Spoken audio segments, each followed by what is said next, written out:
Hello friends, welcome to Kalaivani's kitchen. நம்ம இன்னைக்கு தக்காளி கார சட்னி எப்படி செய்யறதுன்னு பார்க்க போகிறோம். ஒரு ஸ்பூன் எண்ணெய் ஊற்றிக்கலாம். 500 கிராம் தக்காளி சேர்த்துக்கலாம்.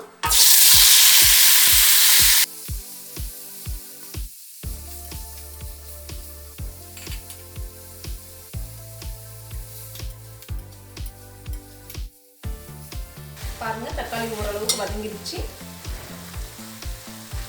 நான் இந்த 1/2 கிலோ தக்காளிக்கு 10 மிளகாய் எடுத்து வச்சிருக்கேன். இது கரெக்டான காரத்துக்கு உண்டான அளவு. உங்களுக்கு இன்னும் காரமாக வேணும்னா நீங்கள் ஒரு 2 மிளகாய் எக்ஸ்ட்ரா ஆட் பண்ணிக்கோங்க. நீட்ட மிளகாய் தான் எடுத்துருக்கேன் நான், அதுதான் நல்லா டேஸ்ட்டாக இருக்கும். இது நீங்கள் செஞ்சு வச்சுட்டு ஃப்ரிட்ஜில் வச்சுட்டிங்கன்னா ஒரு வாரத்துக்கு கூட நல்லாயிருக்கும்.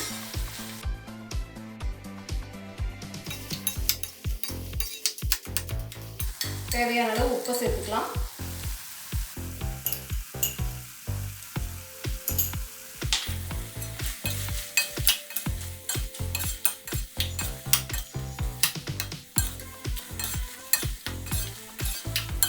மிளகாவை நம்ம ஃபஸ்ட்டே போடக்கூடாது, ஏன்னா மிளகாய் தீஞ்சு போன மாதிரி ஆகிடும். அதனால தக்காளி ஓரளவுக்கு பாதி வதங்கணும்னு சேர்த்துக்கோங்க. இப்போ நான் இதில் ஒரு 7-8 பல்லு பூண்டு சேர்த்துக்கிறேன்.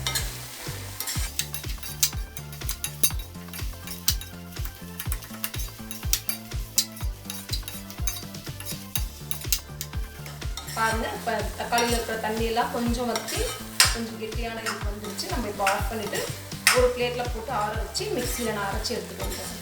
வதக்கி வச்சுங்க தக்காளியை நான் இப்போ அரைச்சி எடுத்துகிட்டு வந்திருக்கேன். நம்ம இப்போ தாளிச்சிடலாம். கொஞ்சமாக எண்ணெய் சேர்த்துக்கோங்க. இப்போ எண்ணெய் சூடானதும் கடுகு சேர்த்துக்கலாம்.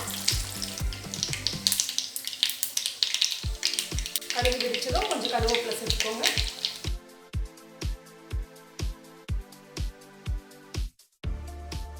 இப்போ நம்ம தக்காளி மிளகாய் பூண்டு அரைச்ச பேஸ்ட்டை இதில் சேர்த்துக்கலாம்.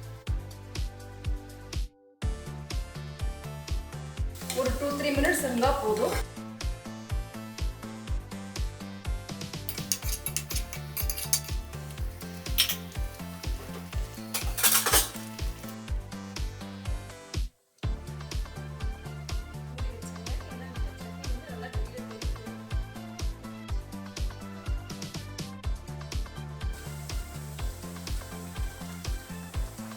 கலர் பாருங்க, நல்லா ரெட்டாக இருக்கு. ரொம்ப நல்லா இருக்கும் இந்த சட்னி. இப்போ நம்ம ஆஃப் பண்ணிக்கலாம். ஓகே ஃப்ரெண்ட்ஸ், இந்த தக்காளி சட்னி இட்லிக்கு ரொம்ப பொருத்தமான சைட் டிஷ்.